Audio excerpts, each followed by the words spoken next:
Então vamos fechando os nossos olhos e trazendo à nossa frente a figura serena e bondosa de Jesus, o nosso mestre maior. Ah, como é bom ter um companheiro como Jesus, que nos orienta em todos os instantes e que nos chama atenção para que prestemos, sim, cada vez mais, atenção no seu ensinamento, nas suas palavras, na sua orientação, mas que, ao estudarmos, compreendermos, coloquemos em prática. Prática, sim, para auxiliar ao irmão que está ao nosso lado. E cada um de nós, tomando essa iniciativa, essa decisão, estaremos auxiliando o mundo a se modificar. Primeiro, o mundo interior, que está no peito de cada um. E depois, com a mudança de cada pessoa, teremos a oportunidade de ter um mundo modificado, um mundo melhor, um mundo com mais paz. Que assim seja, graças a Deus. Bom, boa noite, pessoal. Sidoca, Landinha, tem mais gente aí. Então, nós vamos continuar, né? Nós falamos na semana passada sobre parte do segundo mandamento, que seria: não farás para ti imagem, né? Isso ficou já na semana passada, e quando estudamos na semana passada e vimos um trecho, esse trecho, por exemplo, não farás para ti imagem esculpida. Lembra que nós falamos que precisamos ter adoração ao verdadeiro Deus. E só existe um Deus. Mas nós temos a facilidade de criar tantos deuses, né, na nossa vida. Quantos deuses nós criamos? Inúmeros. E nem nos damos conta de que temos tantos deuses ocupando o lugar do verdadeiro Deus. Estamos num mundo de matéria, um mundo material, e sabemos que a matéria acaba nos tirando do eixo. Por quê? Porque aos olhos da terra, como é bom ter dinheiro, como é bom ser famoso, como é bom isso, como é bom aquilo, como é bom um apartamento de cobertura, o automóvel último tipo, tudo é bom. E nos tira do caminho, se não prestarmos atenção. São coisas importantes da matéria? Sim, tem muita coisa importante. Só que não podemos fazer com que elas tomem o lugar de Deus, né? Porque senão as coisas se tornam Deus. E Deus, o verdadeiro Deus, se torna uma coisa qualquer. Então, esse cuidado nós temos que ter. Daí, a busca por um entendimento melhor, de realmente nós vermos como que nós vamos adorar o verdadeiro Deus. Na semana passada, nós chegamos a comentar sobre figuras maravilhosas, e nós falamos de Madre Teresa, falamos de Irmã Dulce, falamos do Chico, de Albert Schweitzer, alemão, pessoas que adoraram Deus, mostraram o quanto amavam a Deus, amando o irmão. Não sei se algum deles, por exemplo, Albert Schweitzer, não sei se ele era ateu, poderia até ser, né? Sabemos que Irmã Dulce, Maria Teresa e Chico não eram, mas Albert Schweitzer podia até ser, né? Mas, entretanto, amou Deus como poucas pessoas nessa terra, através do socorro ao irmão necessitado. Então, nós vimos aquela questão de que o Senhor disse que viria visitar aquele que cometeu iniquidade na terceira ou quarta geração. O pai que cometeu iniquidade, ele viria para, entre aspas, punir, a impressão que dá, punir, na terceira ou na quarta geração, e nós explicamos que podemos perfeitamente entender essa visita àquele que cometeu equívoco, iniquidade, errou, visitar na terceira ou quarta geração, porque dentro do mecanismo da reencarnação, que é a expressão maior da bondade, do amor, da justiça de Deus, aquele que cometeu pode perfeitamente vir a ser neto, bisneto de si mesmo, né? Naquela época não dava para ser filho de si mesmo. Mas hoje, né, com a ciência avançando, a questão de semi-congelado, aquela coisa toda, é perfeitamente possível que eu venha a me tornar filho de mim mesmo. Então fica uma coisa meio maluca, mas, né? Ou seja, o meu espírito vir a ocupar um corpo que virá a surgir depois da minha partida e que será o meu filho. Então, perfeitamente possível. Então, nós vimos isso e vamos procurando entender cada vez mais esses 10 mandamentos lá do passado, que era colocado de uma forma bruta em cima das pessoas, sem grande chance de compreensão, porque eles não entendiam. Há 3.300 anos atrás era difícil, né? Se hoje, para muitos, imagina há 3.300 anos atrás, né? Então, o que estamos passando é a busca do entendimento desses mandamentos à luz daquilo que compreendemos nos dias de hoje, com a visão que nós temos. Temos maior maturidade espiritual hoje. Portanto, podemos analisar esses mandamentos e tirar ensinamento dele. Nós sabemos que Jesus acabou juntando todos esses mandamentos naquele único, né? Que é amar a Deus sobre todas as coisas e ao próximo como a si mesmo. Mas é gostoso a gente querer entender qual foi o ensinamento passado há 3.300 anos atrás, que se aplica também nos dias de hoje. Então, hoje nós vamos começar pelo terceiro mandamento. Não tomar seu santo nome em vão. Recordam-se disso, né? Em resumo, não tomar o santo nome ou o nome dessa força maior, chamamos de Deus, mas são leis cósmicas, um conjunto de lei, não importa o que seja, né? Mas a gente sabe, olhando a obra, a gente consegue identificar a qualidade do autor. A obra é linda, a obra é perfeita. Então só pode ser um autor justo, bondoso, amoroso, que não faz distinção, que ama a todos. Isso é muito importante, né? Então, quando falamos em não tomar seu santo nome em vão, que é o terceiro mandamento lá do Decálogo entregue a Moisés, não tomar o nome, o santo nome. Eu recordo de quando era criança, já faz um tempinho, né? Eu entendia, e a mim era explicado, que era, por exemplo, não tomar o santo nome não jure por Deus, não faça juramento por Deus, né? E para mim, não tomar o santo nome de Deus em vão era não jurar nada utilizando o nome de Deus.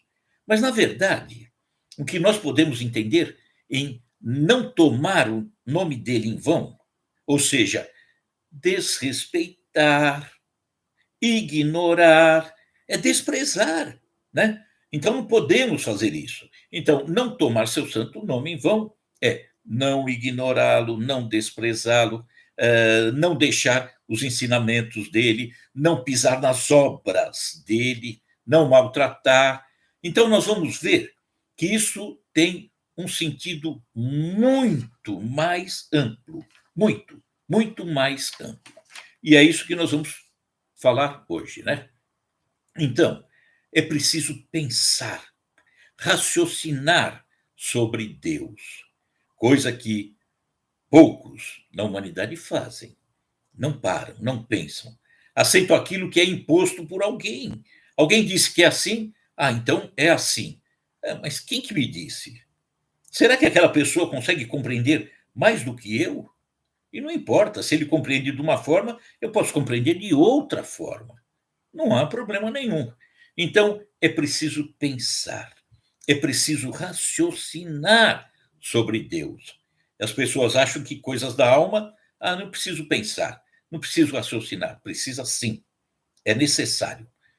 Então, nós vamos ver que ele, o Pai, Deus, essas leis, é uma justiça, ele é justiça total, que não pode ser esquecida. Então, nada pode ser esquecido, portanto, não podemos estar cometendo injustiça, porque estaremos maculando o ensinamento dele, né? Estamos maltratando. Questão da bondade, por isso que nós buscamos cada vez mais estarmos trilhando a justiça, a bondade de uma forma mais intensa. Então, se eu, por exemplo, sofro, passo por uma situação sem compreender o que é essa força, isso que eu imagino, que eu consigo entender dessa força maravilhosa, divina, fatalmente eu posso me indispor com ele, em razão, sobretudo, do sofrimento. Quando eu padeço, se eu não compreendo, se eu não entendo, eu me disponho com ele, como se tudo fosse culpa dele. E, na verdade, nada é culpa dele. Nada. Rigorosamente nada. Podemos até dar um exemplo para pensarmos como nós temos uma chance enorme, se não compreendermos, se não raciocinarmos, uma chance enorme de atribuir a ele culpa em tudo que nos acontece. Ele é o culpado. É ele que faz assim. Então, vamos dar um exemplo. Nós vivemos num mundo material, a Terra. Quando falo nós, eu estou nos reportando a nós, espíritos. Está aqui dentro, a nossa essência. A minha essência está aqui dentro. Eu estou, nesse momento, ocupando essa carcaça, esse corpo. Mas esse corpo é temporário. O que está aqui em mim, ou eu, porque o eu mesmo é o espírito, a esse sobrevive e não terá fim jamais. Só que, como estamos no mundo material, nós nos confundimos corpo com espírito e acabamos tomando em nós a impressão de que somos corpo. Não é um espírito vivendo uma experiência na Terra. A impressão que dá é que nós somos da Terra. Não somos da Terra. Estamos, por enquanto, nela. Então, o mundo é material, temos o corpo físico e tudo, rigorosamente tudo, que é essa matéria pesada que ainda é a Terra, tem prazo de validade. Por quê? Porque tudo que é matéria vai se dissolvendo, vai se desmanchando, vai perdendo a qualidade. Querem ver? Se eu compro um automóvel 0 km, novinho, zero, não ando 1 km com ele. Chego na minha garagem, coloco o carro lá dentro e digo: meu carro é zero. Fica lá 1 ano, 2, 5, 15, 20, 50. Aí eu falo: vou pegar meu carro zero. Vocês vão ver, o carro está inteiro, inteirinho enferrujado, empoeirado. Pneu ressecou, rasgou. A suspensão, em razão daquele peso de 50 anos, foi descendo, descendo, acabou. Então o carro é zero, mas acabou. E por que acabou? Eu não rodei com ele. A matéria vai deperecendo. Tudo. Até a própria Terra tem seu prazo de validade. Até a própria Terra um dia deixará de existir. Então, estando num mundo material, este corpo material tem prazo de validade. Mas aí surge, por exemplo, uma doença. Essa doença vem e eu, puxa vida, mas não aceito essa doença. Não, não quero. Não, não quero pensar em doença, não. Mas como não? É matéria. Ela vai acabar com o tempo. Ah, mas não aceito. Deus está sendo ruim para comigo. Tem um prazo de validade. A matéria está acabando. No passado eu não tinha rugas, olheira, cabelo branco. Se bem cabelo branco sempre tive. Mas não tinha essa situação na qual eu me encontro hoje. Por quê? Estou partindo. A cada dia estou indo embora. E isso, essa regra, nós sabemos desde antes de vir para cá, levando em conta a reencarnação. Quando nos preparamos para vir para cá, nós já sabemos que estamos vindo para um estágio nessa escola e que em algum momento voltamos. Mas não aceito. Não aceito. Deus está me punindo. Deus é ruim. E não é nada disso. Mas aí tem outro tipo de doença que também costumo colocar no colo de Deus. São aquelas doenças que eu provoco. Não entendo. Para mim, o ensinamento dele é em vão, né? O nome dele, para mim, está em vão. Não quero saber, não me interessa. As doenças que eu mesmo provoco, né? De quem é a culpa? Eu, por exemplo, chego e estou conversando com Deus. Estou desolado com ele. Estou com uma doença no fígado. Mas Deus, por quê? Quero que o senhor me explique por que esse problema no fígado, essa cirrose, esse câncer, sei lá. É como se ele dissesse para mim: você quer que eu conte o número de garrafas que você esvaziou ao longo da tua vida? Eu conto, mas eu jogo para ele. Eu quero jogar para ele. Por quê? Eu quero me livrar dessa culpa. E de repente eu quero a cura. Nem quero, exijo a cura, exijo. A cura de algo que eu fiz e que não aceito o mal que vem, a consequência, né? Então, é complicado. Nós temos que compreender isso. Eu estou com um problema no estômago, esse câncer, esse isso. Aí ele vai dizer: é? Eu sou culpado do ódio que você carrega dentro de si? Eu sou culpado da mágoa que você tem? Eu sou culpado da falta do perdão, o perdão que você não concedeu ou não pediu em razão do teu orgulho, tão complicado, mas eu jogo para cima dele, né? E aí, jogando para cima dele, é como se eu tivesse desprezando Deus, né? O nome dele é em vão. Para mim não é nada Deus. Por quê? Porque estou revoltado. Interessante, revoltado, e a culpa é minha, revoltado com ele. Então, isso acontece com frequência. Mas vamos ao mandamento de hoje. É ter o respeito. Não tomar seu santo nome em vão, o nome dessa força, né, desse conjunto de leis, é ter respeito por ela, ter interesse em compreender, ter interesse em raciocinar, ter interesse em preservar a obra dessa força, dessas leis, desse Deus, né? Colocamos o nome de Deus. Então, é ter respeito com toda a criação dele. Se eu não tiver respeito, o nome dele, para mim, em vão, não serve para nada. Se digo que eu respeito Deus, né, devo fazer as coisas de conformidade com esse respeito, um ensinamento que ele me deixa. O carinho, a atenção, é zelo, é total de Deus para conosco. Então, eu devo ter a reciprocidade, né? É uma gratidão, é uma consequência do amor que eu tenho por ele, por essa força. Então, não devemos fazer uso impróprio do nome de Deus, da figura que o homem atribuiu a Deus, mas que não é essa figura, né? O homem pintou Deus de acordo com aquilo que ele conhecia. Então pintou lá nas capelas, aquela coisa toda, mas não é Deus. Mas tem que respeitar a figura, porque para muitos aquela figura é a representação de Deus. Então, não posso fazer uso, não devo fazer uso impróprio do nome, da figura, dos ensinamentos dele, nada de deturpar ao sabor dos próprios interesses. Não posso sair daqueles ensinos que vieram por intermédio de Jesus, porque Jesus é o porta-voz de Deus para nós. É ele que está trazendo a mensagem, é o grande mensageiro, o grande carteiro de Deus para nós.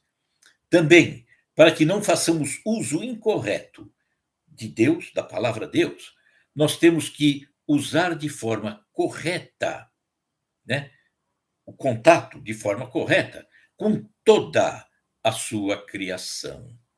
Então, não agir de forma contrária a Deus, ao Pai, às leis. Se eu vou contra a criação dele, estou agindo contra ele. Estou deturpando aquilo que ele gostaria que eu entendesse. Tudo isso é aquilo que existe em muitos relatos, em muitos apontamentos na Bíblia, zombar. Zombar da criação e do Criador. É zombar. Desrespeito, ignorar, deixar de lado, isso é zombar dele que, com tanto carinho, nos deixa. Zombar, então, é zombar dele, é desrespeitar diretamente ao Pai.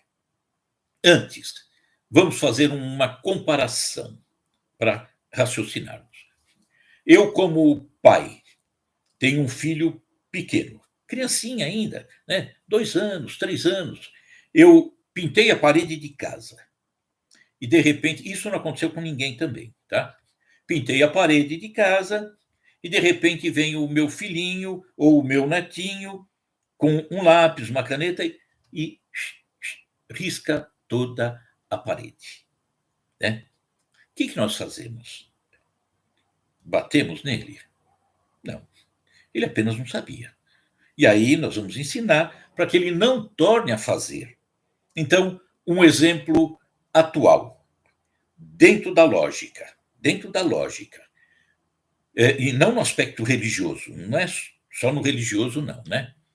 Se o Pai, Deus, como se tivesse pintado uma parede, como se tivesse feito uma obra e mostrado a nós, filhos, e a gente risca, joga, a gente já tem consciência de muita coisa. A gente não é a criança de 2 anos, não. Nós sabemos, né, que não devemos fazer. Dentro de nós, nós temos uma noção muito bonita, muito consolidada do que é o bem e do que é o mal. O que devemos e o que não devemos fazer. Então, imagine ele que faz, usando a lógica, ele que criou tudo. De repente, ele nos vê agredindo o planeta.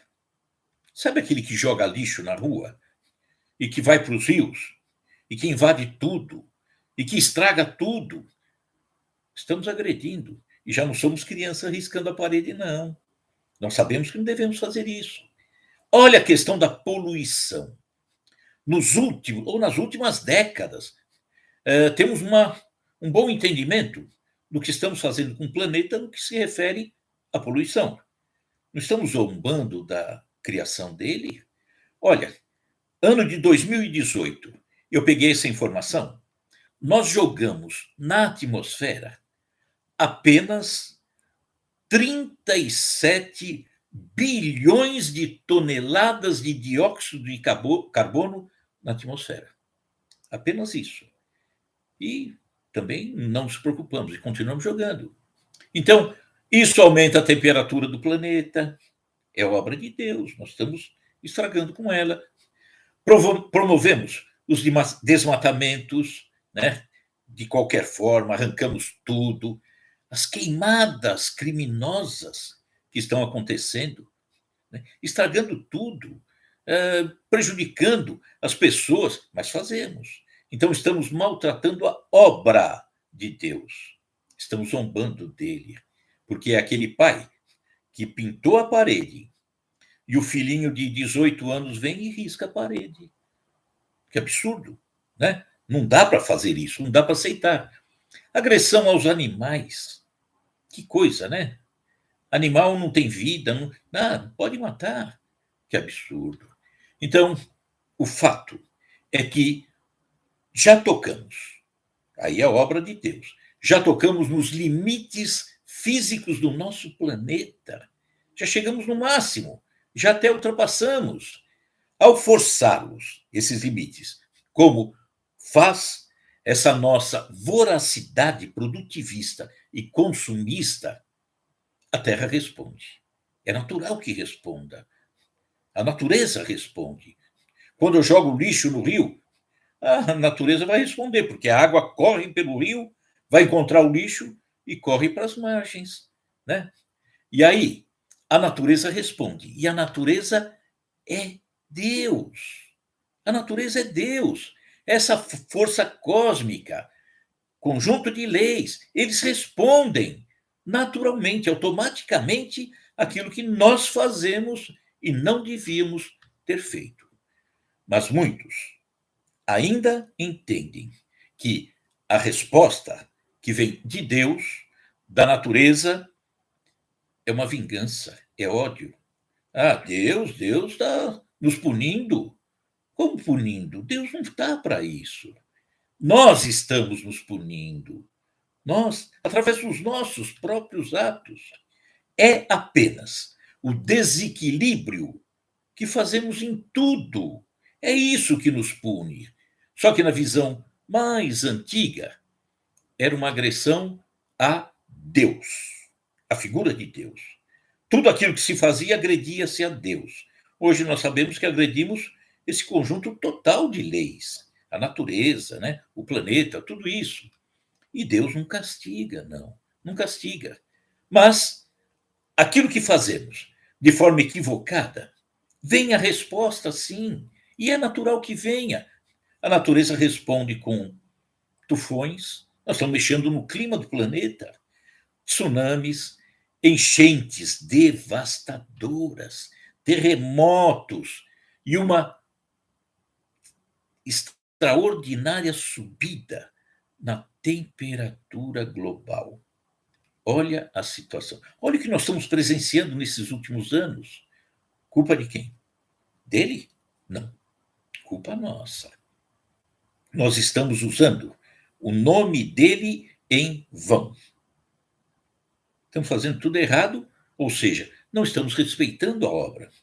Então, vamos ver o que está escrito no livro de Gálatas, que é de Paulo de Tarso, né? Carta aos Gálatas, capítulo 6, versículo 7, que Paulo diz assim: Não erreis.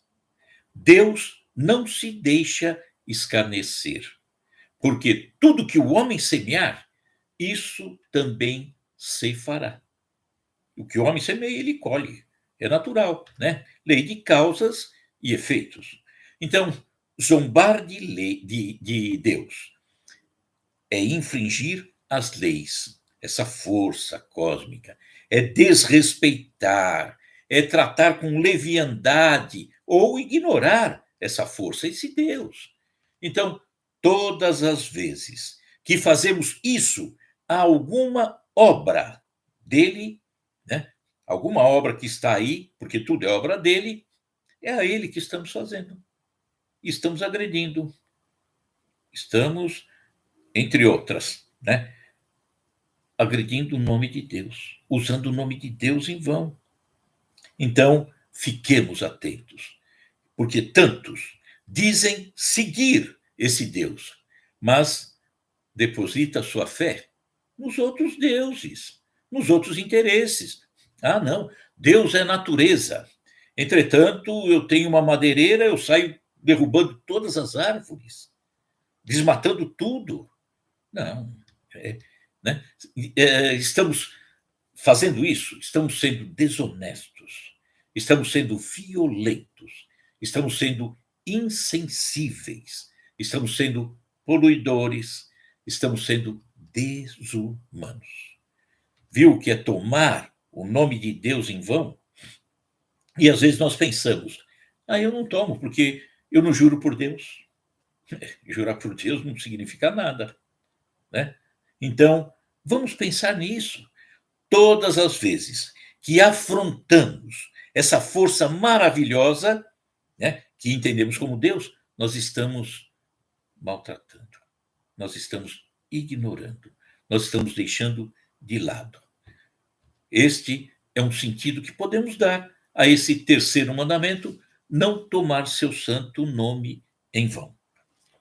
O quarto, recentemente nós falamos sobre ele, mas também não custa, porque deve existir alguns companheiros aí que não chegaram a assistir na época. Por exemplo, aquela questão do sábado, né? Do guardar o sábado. Então vamos lembrar alguns pontos para depois chegarmos no quinto mandamento, que é honrar pai e mãe, se der tempo, hein? Quarto mandamento: lembra-te do dia do sábado para o santificar. 6 dias trabalharás e farás todo o teu trabalho, mas o sétimo dia é o sábado do Senhor, teu Deus, Senhor teu Deus. Nesse dia, não farás trabalho algum, porque em 6 dias fez o Senhor o céu e a terra, o mar e tudo o que neles há. E ao 7º dia descansou. Por isso o Senhor abençoou o dia do sábado e o santificou. Então, vamos relembrar alguma coisa que nós falamos em outra live, que falamos especificamente do Shabá, e nesses pontos aqui a gente vai lembrar de muita coisa, e quem não assistiu vai entender também boa parte. Então, sábado, Shabá, é o Yom Shabá, que é o sábado do judeu. O início dele é no pôr do sol da sexta e termina no pôr do sol do sábado. No livro Gênesis, que é o primeiro livro, Velho Testamento, o Shabá é mencionado. Aparece a palavra Shabá.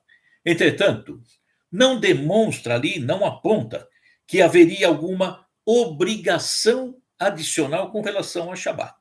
Fica meio passado. Só que ele se torna rígido, essa observância que acabamos de ler, a partir da saída do povo hebreu, que estava até então ali no Egito, né, como escravos ali no Egito, 400 e alguns anos lá, e que, após o êxodo, quando eles saem do Egito, é que vai surgir então a figura do Shabá, trazendo uma obrigação para aquele povo. Nós falamos a respeito da necessidade, tentando buscar um pouquinho o entendimento, a história do sábado, né? O Shabá histórico, antes do próprio Shabá. Todos os seres vivos, todos, necessitam de descanso. Nós precisamos de descanso.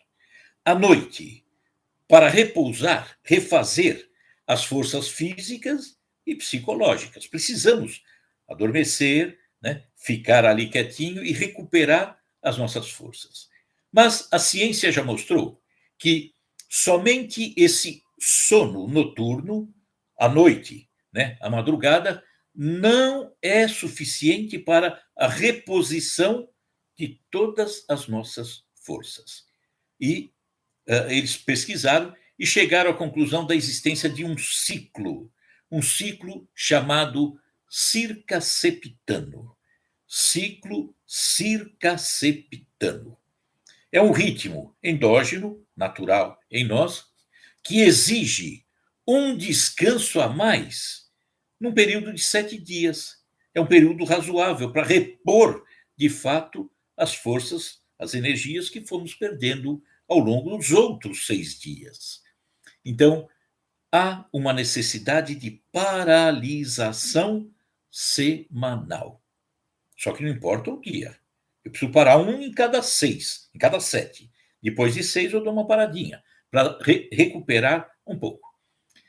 As sociedades antigas determinaram uma pausa a cada 7 dias e utilizavam, inclusive, esse dia para as festas religiosas e para os afazeres diários junto à família. Na Mesopotâmia existia isso, né? Um dia voltado para isso, e adoravam seus deuses e viviam em família. O nome era Shabbatu, que era muito parecido com Shabá.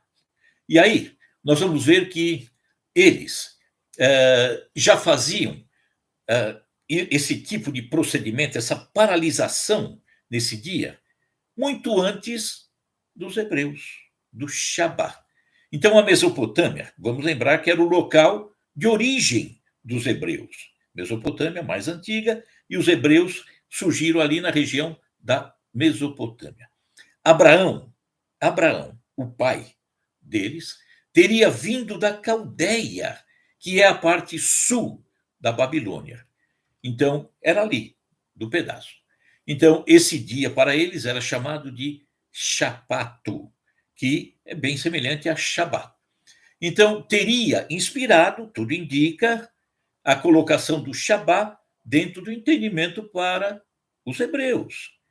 Aí era uma coisa física. Era preciso parar. Era preciso recuperar as forças. E Deuteronômio, um dos 5 livros do Velho Testamento, diz assim: Teu Deus te ordenou que guardasses o dia do sábado, pois em 6 dias o Senhor fez os céus e a terra, o mar e tudo que neles existe, mas no 7º dia descansou. Portanto, o Senhor abençoou o 7º dia e o santificou. Então aí nós, na outra live, já no passado falamos, Deus criou ou essa força cósmica, esse conjunto de leis, criou aqui em 6 dias. 6 dias? Rapidinho, bem rápido, né? E aí a ciência mostrando, né, pesquisas, carbono 14, aquela coisa toda, a Terra tem aproximadamente 4,5 bilhões de anos. É a ciência falando. Então, Deus, essa força cósmica, lei, ela não precisaria descansar. Como descansar? Não faz sentido. O cansaço é para quem está ocupando aqui, o corpo físico, né? E Jesus disse a respeito. João, Evangelho de João, capítulo 5, versículos 17 e 18, ele disse: Meu pai trabalha até hoje e eu também trabalho. Ou seja, não para. E nós vemos na passagem de Jesus, há 2.000 anos atrás, em episódio nenhum nós vimos Jesus de férias. Desculpa. Jesus descansando.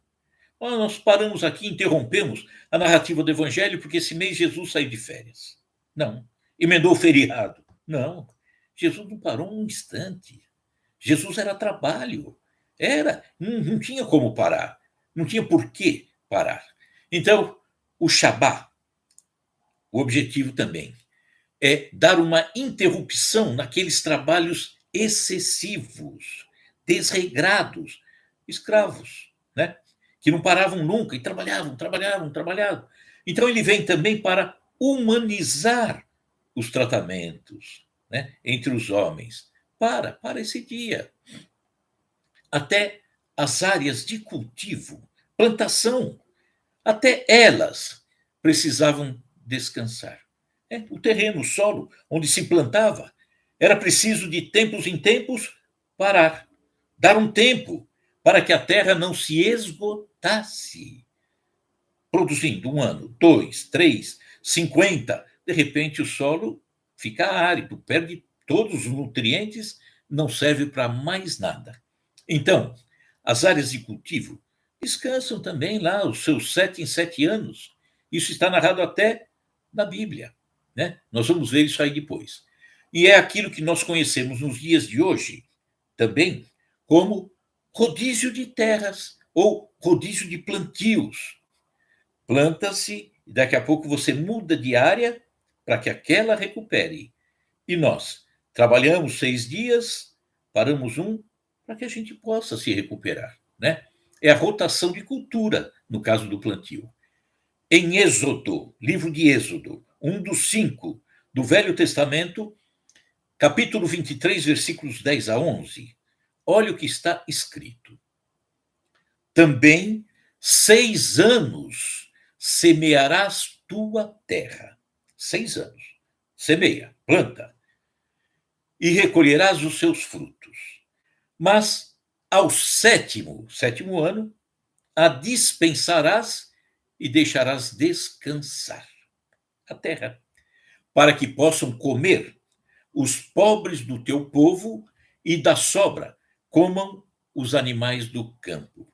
Assim farás com que tua vinha progrida, né? Cresça, evolua. Então, a explicação: 6 anos, planta. Para o 7º, deixa a terra descansar. Deixa à disposição das pessoas humildes que vão lá recolher aquilo que vai brotando naturalmente, para que os animais possam usufruir daquilo que for surgindo, mas não o plantio que acabe esgotando a capacidade da terra em produzir. Então, benefício do Shabá também propiciava a oportunidade de uma melhor adoração semanal.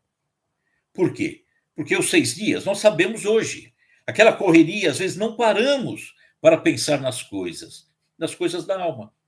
Deixamos um pouquinho de lado, muita gente deixa totalmente de lado, sufocado pelas coisas da matéria, pelo trabalho ou pelo lazer, não importa. Então, o Shabá, que falava, para, estaciona, tinha o objetivo de fazer com que as pessoas pudessem dar naquele dia uma adoração, um tempo maior para a adoração e para a vivência em família também, né? Isso é importante. E também para manter firme a adoração ao Deus único. Não deixar esse respeito relaxar ao longo do caminho. Então era preciso do tempo. Isso continua nas igrejas aqui atuais. Nós vemos a Igreja Católica é aos domingos. Os evangélicos têm o culto deles, que eles vão com uma periodicidade muito boa. Então, o Shabá trazia o que consigo? Recuperação física, aproximação da família. Um dia com muito mais intensidade essa adoração, esse amor a Deus. A preservação do monoteísmo, não dando espaço para a entrada de outros entendimentos. Isso melhorava, então, o homem na questão dos sentimentos também, da família, e dificultava, obviamente, a influência dos cultos pagãos. Tá? Olha quanta coisa boa o Shabá começou nos trazendo, né? Então, segundo o Talmud é a Torá oral, que depois foi escrita, mas é oral. 39 existia na época, 39 atividades que eram proibidas de serem feitas no Shabá. Semear, arar, colher, agrupar feixes, debulhar, catar, moer, peneirar, preparar massa, assar, lavar a lã. Tem tantas coisas, né? Mas tem coisas mais que foram introduzidas ao longo do tempo. Eu recordo, por exemplo, uma das vezes estando em Jerusalém, e eu vi aí a querida Neide, que está nos acompanhando também, no hotel, precisávamos subir para um andar, mas era sábado.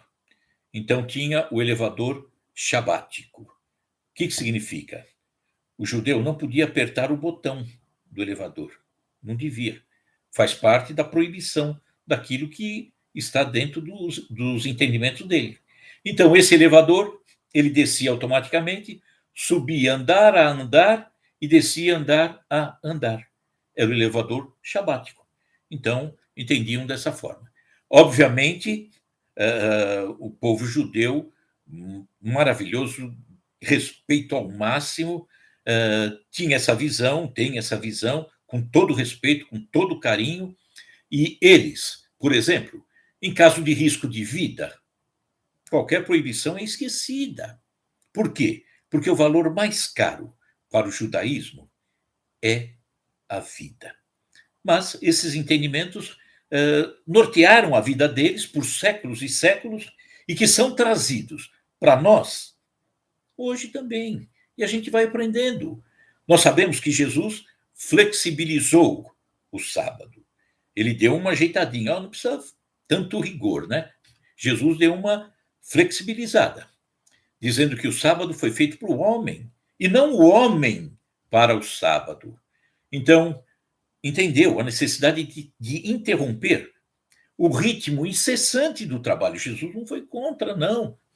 Era preciso dar um tempo para a alma? Óbvio, né? Dar o tempo para a alma, com certeza, para as coisas da alma. Caso contrário, ele continuaria endurecido. O homem continuaria endurecido de coração. Então, uma pausa nas coisas que nos oprimem, que muitas vezes nos desviam, que estão tão dentro da rotina que nos tiram o foco do melhor caminho. E aí, temos que recuperar as nossas energias, temos que viver em família, viver melhor em sociedade, porque quem está mais recuperado, está mais saudável, mais animado, uma vida em família mais equilibrada, ele se torna um ser muito melhor para a própria sociedade, que é a família maior. A sociedade é a nossa grande família. Então eu preciso estar recuperado. Só que não precisa ser exatamente no sábado, né? Pode, deve ser durante todos os dias essa adoração a Deus. Mas um dia do descanso eu preciso. Não importa se é segunda, sábado, quinta, né? E as boas atitudes, elas têm que ser feitas todos os dias. Não podemos colocar qualquer tipo de barreira, porque, não, hoje eu estou descansando, então não vou ajudar. Não, Jesus disse, né? Se um animal teu cai no poço, é sábado, você não tira? Vai lá e tira. Se o teu filho cai no poço, vai lá e tira. Lógico, não tem como, né? E Jesus, ao longo da sua caminhada, deu provas contínuas de que o sábado foi feito para o homem e não o homem para o sábado, né? Só que coisas cristalizadas ao longo de séculos, às vezes fica um pouquinho difícil mudar, né? O uso do cachimbo faz a boca torta, né? Então, para ver como as coisas, a gente vai assimilando aquilo e na hora de mudar é um pouquinho difícil. As pessoas que estão aí, nossos amigos que estão nos acompanhando, aqueles que têm um pouquinho mais de experiência, né, da vida, não estou falando idade, velhice, não. Aqueles que são mais experientes, né, que têm mais tempo de experiência, vão se recordar, por exemplo, uma grande discussão, e não faz tanto tempo assim, para fazer com que os supermercados, hipermercados, funcionassem aos domingos. Recordam? A barreira que foi para mudar. Mas trabalhar de domingo? Nossa, que absurdo! Né? É um dia como outro qualquer. Mas foi uma luta. Por quê? Porque aquilo havia sido cristalizado em nós. Domingo, não, domingo é o dia sagrado, é o dia do culto, é da missa, e não abríamos mão disso. Uma cidade como São Paulo, né, no fim de semana, fechar os postos de gasolina, nós vemos que São Paulo não para um minuto sequer, mesmo de madrugada. Então, a vida vai ajustando.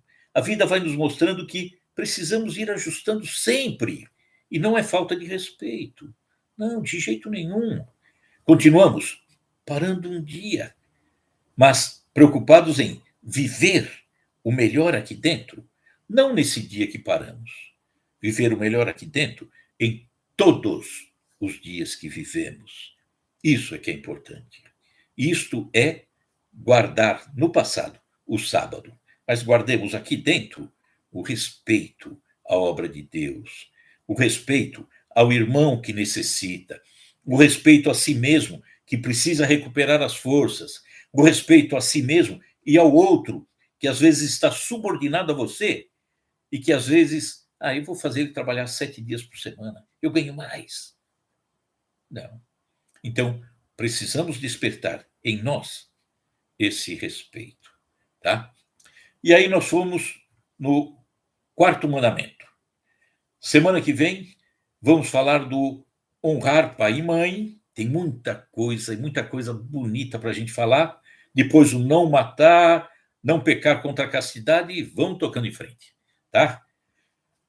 Então, muito bom a gente estar reunido, né? É uma alegria, para mim é sempre uma alegria. Vamos então, já deu o horário, vamos fazer a nossa prece para podermos encerrar. Por gentileza, vamos fechando os nossos olhos, amigos. Obrigado, Jesus. Obrigado. É sempre com alegria que falamos de você. Porque falar de você, Jesus, é falar do amor. E não tem nada melhor do que o sentimento de amor. Sentimento de amor para consigo mesmo, mas sentimento de amor para com o próximo, para com o irmão. Quando aprendo a me amar, mas aquele amor sincero, aquele amor gostoso que Jesus nos ensina.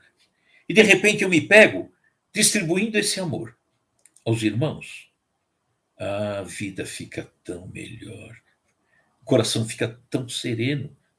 E é isso que Jesus nos disse há 2000 anos e que muitos ainda não entenderam.